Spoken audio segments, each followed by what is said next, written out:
Muy buenas tardes tengan todos, estimados miembros del Presidium, doctor Mancilla. Muchas gracias al doctor Treviño por la invitación para hablar en este foro.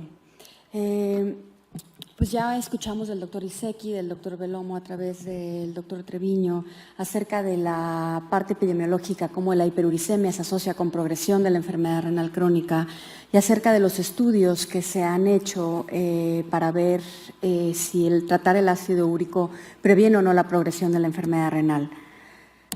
Entonces, yo les voy a proponer una hipótesis de por qué el ácido úrico se puede asociar con deterioro de la función del riñón y les voy a mostrar algunos estudios acerca de esta parte y posteriormente voy a tocar brevemente algunos de los estudios que ya se publicaron desde otro ángulo y hablar acerca de las direcciones futuras.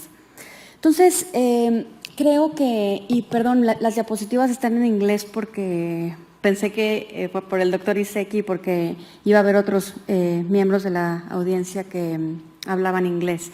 Entonces, lo que creemos es que la rigidez arterial es algo que predispone en los pacientes con enfermedad renal crónica y creemos que es uno de los mecanismos por el cual nuestros pacientes con enfermedad renal crónica mueren de enfermedad cardiovascular.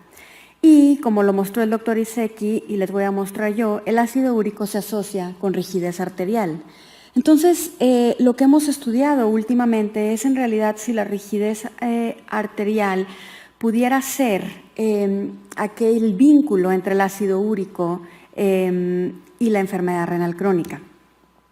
Este es un estudio nuestro, estos no son pacientes con enfermedad renal crónica, pero aquí les muestro cómo a niveles más altos de velocidad de onda de pulso, que hablan de rigidez vascular, vemos un incremento en el riesgo del desarrollo de la enfermedad renal crónica. De igual manera, los pacientes que ya están en diálisis y tienen velocidad de onda de pulso más alta, tienen un riesgo mucho más significativo de morir que aquellos que tienen velocidad de onda de pulso más baja. Y entonces este es el mecanismo del cual nos describía el doctor Iseki, el por qué en realidad el ácido úrico se puede asociar con esta rigidez arterial. Aquí ven el ácido úrico definitivamente se asocia con disfunción endotelial, marcadores de inflamación, estrés oxidativo e incremento del sistema renina-angiotensina. Y como lo mostraba el doctor Iseki, este es un mecanismo independiente de cristales. Antes pensábamos que el riesgo era por los depósitos de cristales, sin embargo desde el 2001 sabemos ya hay estudios muy elegantes que muestran que el sistema renina-angiotensina se eleva en la presencia de hiperuricemia. Todo esto se asocia a aterosclerosis, rigidez arterial, que a su vez causa una disminución de la tasa de filtración glomerular y esto a su vez un círculo vicioso en donde vuelve a incrementar el ácido úrico. De tal manera que existen algunos estudios en donde se ha visto cómo el bajar el ácido úrico puede mejorar la rigidez arterial. El primer estudio que les muestro es este estudio publicado en JACC, en donde a 66 pacientes que tienen enfermedad coronaria se les dan 600 miligramos de alopurinol, es una dosis muy alta, y se ve cómo este alopurinol, después de 9 meses, tiene una regresión de la hipertrofia del ventrículo izquierdo. De igual manera, en este mismo estudio podemos ver cómo la dilatación mediada por flujo como marcador de disfunción endotelial incrementa significativamente en el grupo que se le da alopurinol. Ahora, ¿qué pasa en los pacientes que ya tienen enfermedad renal crónica? Los pacientes que ya tienen enfermedad renal crónica, este es otro estudio en donde se les dio 300 miligramos de alopurinol, se siguieron por 9 meses y aquí podemos ver de igual manera que aquellos pacientes, el que toman alopurinol tienen una regresión de la masa del ventrículo izquierdo y de igual manera un incremento significativo en este flow mediated dilation como marcador de disfunción endotelial.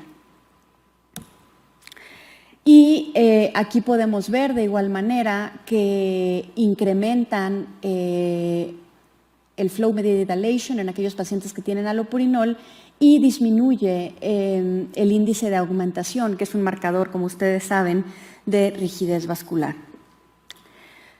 Sin embargo, no todos los estudios son positivos. Este es un estudio que se hizo en la Universidad de Colorado con mi colega Diana Jalal, en donde ella lo que hizo es darles alopurinol a pacientes que ya tenían enfermedad renal crónica y su objetivo primario en realidad era el flow mediated dilation, ¿no? Como marcador de disfunción endotelial. Y lo que ella ve es que en realidad no hay ninguna diferencia en esto, ¿no? Y cuando lo dividen en pacientes diabéticos y no diabéticos, en realidad tampoco hubo una diferencia. Entonces, en realidad, los estudios observacionales son muy fáciles y la mayoría son positivos para hiperuricemia, pero cuando nos vamos a estudios de intervención, pues la historia no es tan alentadora. Entonces, brevemente les voy a mostrar los estudios que yo creo son clave en la actualidad con la evidencia de si dar o no alopurinol o febuxostat, les voy a enseñar también un par, previenen la enfermedad cardiovascular y la progresión de la enfermedad renal crónica. Este estudio ya se los mostró el doctor Treviño. Este es el estudio de SIU, en donde solamente 54 pacientes con enfermedad renal crónica tratados por 12 meses con alopurinol, se ve como aquel paciente tratado en realidad no tiene un incremento en la creatinina comparado con aquel grupo que sí se trató. Y esto es interesante porque en este estudio en realidad la proteinuria no cambia entre los grupos. Pero fíjense la presión arterial sistólica. La presión arterial sistólica disminuye significativamente en el grupo tratado y pues habría que ver, ¿no?, si este fue el mecanismo por el cual progresó menos la enfermedad renal crónica. Y los estudios de María Goicoechea, que ya los mostraron también, son dos. Nada más lo que les quiero mostrar aquí es que además de la progresión de la enfermedad renal crónica, en realidad la enfermedad cardiovascular se ve disminuida en el grupo tratado con alopurinol comparado con el placebo. Y esto, bueno, aquí vemos cómo la filtración glomerular se pierde en el grupo control comparado con el alopurinol. Y esta mujer lo que hace es a estos pacientes les da seguimiento por 7 años. Es decir, fíjense las cohortes tan pequeñas de las que estamos hablando. Si uno compara nuestros estudios en nefrología con los estudios en cardiología, un poco damos pena por la cantidad de pacientes que estamos enrolando. De tal manera que estamos hablando de 113 pacientes y fíjense, de estos 113 pacientes, 12 de 56 en el grupo de tratamiento dejaron de tomar alopurinol y 10 de 51 empezaron alopurinol. Entonces hay un traslape entre los grupos muy importantes y estos pacientes fueron seguidos a 7 meses. Y lo que vemos aquí es que sí, pues el grupo con alopurinol tiene menos eventos renales. Esto es significativo, o sea, un 68% de reducción, parece muy alentador, ¿no? Para nefrología esto es brutal. Y en eventos cardiovasculares también vemos una reducción de casi el 60%, ¿no? Pero les digo, esto no fue un estudio aleatorizado ni controlado. Esto no hubo en realidad, sí hay un grupo control, pero no es un estudio aleatorizado doble ciego. Y entonces ellos concluyen que pues, el darles alopurinol puede reducir el riesgo de progresión y enfermedad cardiovascular. ¿Qué hay del febuxostat? Este es un estudio que tiene unas limitantes. Para empezar, el grupo de placebo de entrada tenía niveles de ácido úrico más bajos, pero bueno, veamos aquí en realidad que después de 6 meses de seguimiento, para ningún estudio de nefrología 6 meses de seguimiento es suficiente. Se dice que tenemos que seguir a los pacientes por lo menos 2 años y tener una pérdida del 30% de la función renal para que en realidad sea significativo. Entonces estos pacientes solamente los siguen por 6 meses y ponen como desenlace un 10% de la tasa de filtración glomerular y bajo estos parámetros pues sí el febuxostat previene contra la progresión, pero me parece difícil tomar una decisión clínica basada en un estudio como este. Ahora, la pregunta que siempre nos hacemos es ¿esto es seguro o no es seguro, ¿no? Porque podemos bajar el ácido úrico en nuestros pacientes sin ningún problema y decir, bueno, pues a lo mejor la evidencia es controversial, pero se ve positiva, pero ¿qué hay de la seguridad de esto, no? Entonces, les muestro aquí, este es un estudio que nada más se hizo para evaluar seguridad y esto nos dice, número 1, que la inhibición de la xantina oxidasa, ya sea purina o no purina con febuxostat es segura. En realidad aquí pueden ver el desenlace era efectos secundarios y quiénes iban a lograr tener un ácido úrico abajo de 6. Y aquí ven que el darles 80 miligramos de febuxostat es mucho más eficiente que darles 40 o darles 200 o 300 miligramos de allopurinol. Sin embargo, cuando vemos los efectos secundarios, como son diarrea, problemas de hígado o musculoesqueléticos, ¿no? Problemas de músculo, en realidad no hay diferencia entre grupos. Ahora, ojo, este estudio demuestra que el febuxostat de 80 miligramos es más eficiente que 40 miligramos. Sin embargo, la mayor parte de los participantes con enfermedad renal crónica estaban en estadios tempranos, de tal manera que solamente el 17% tenían estadios 3. No sabemos qué pasa con estadios más avanzados. Entonces, esto no se ha estudiado. Y este estudio lo acaban de publicar este mes en CJSON, en donde dice que igual es posible que febuxostat no sea tan seguro en pacientes que tienen enfermedad renal crónica avanzada. Y esto es porque aquí vieron la comparación entre aquellos pacientes que desarrollaban miopatía y los que no desarrollaban miopatía. Y fíjense, los que desarrollaban miopatía tenían todos enfermedad renal crónica comparado con estos que eran casi todos. Pero fíjense la tasa de filtración glomerular, y esto es como el punto que nos tenemos que llevar a nuestra casa. 7 mililitros por minuto tenía el grupo de aquellos que desarrollaron miopatía, contra 21 mililitros contra los que no. Entonces, en enfermedad renal crónica avanzada, creo que sí tenemos que tener cuidado con estos agentes.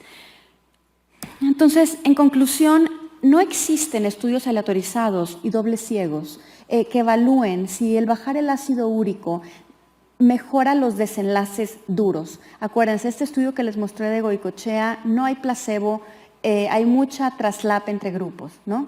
Y los estudios publicados hasta hoy están limitados por el número de participantes, todos son unicéntricos, no son multicéntricos y tienen una duración muy corta. Y entonces, el tener desenlaces menos duros, lo que llaman surrogate outcomes, como rigidez vascular, pudiera ser un desenlace que se puede reproducir, que es válido, y que la mayor parte de los estudios sugieren que el bajar el ácido úrico pudiera mejorar la tasa de filtración glomerular 3 mililitros por minuto.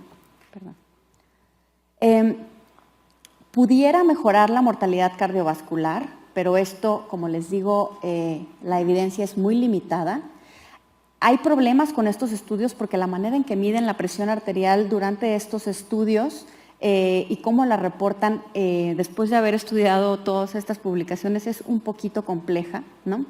Y el nivel de hiperuricemia y los tratamientos que se dan en cuanto a dosis varía entre estudios, ¿no?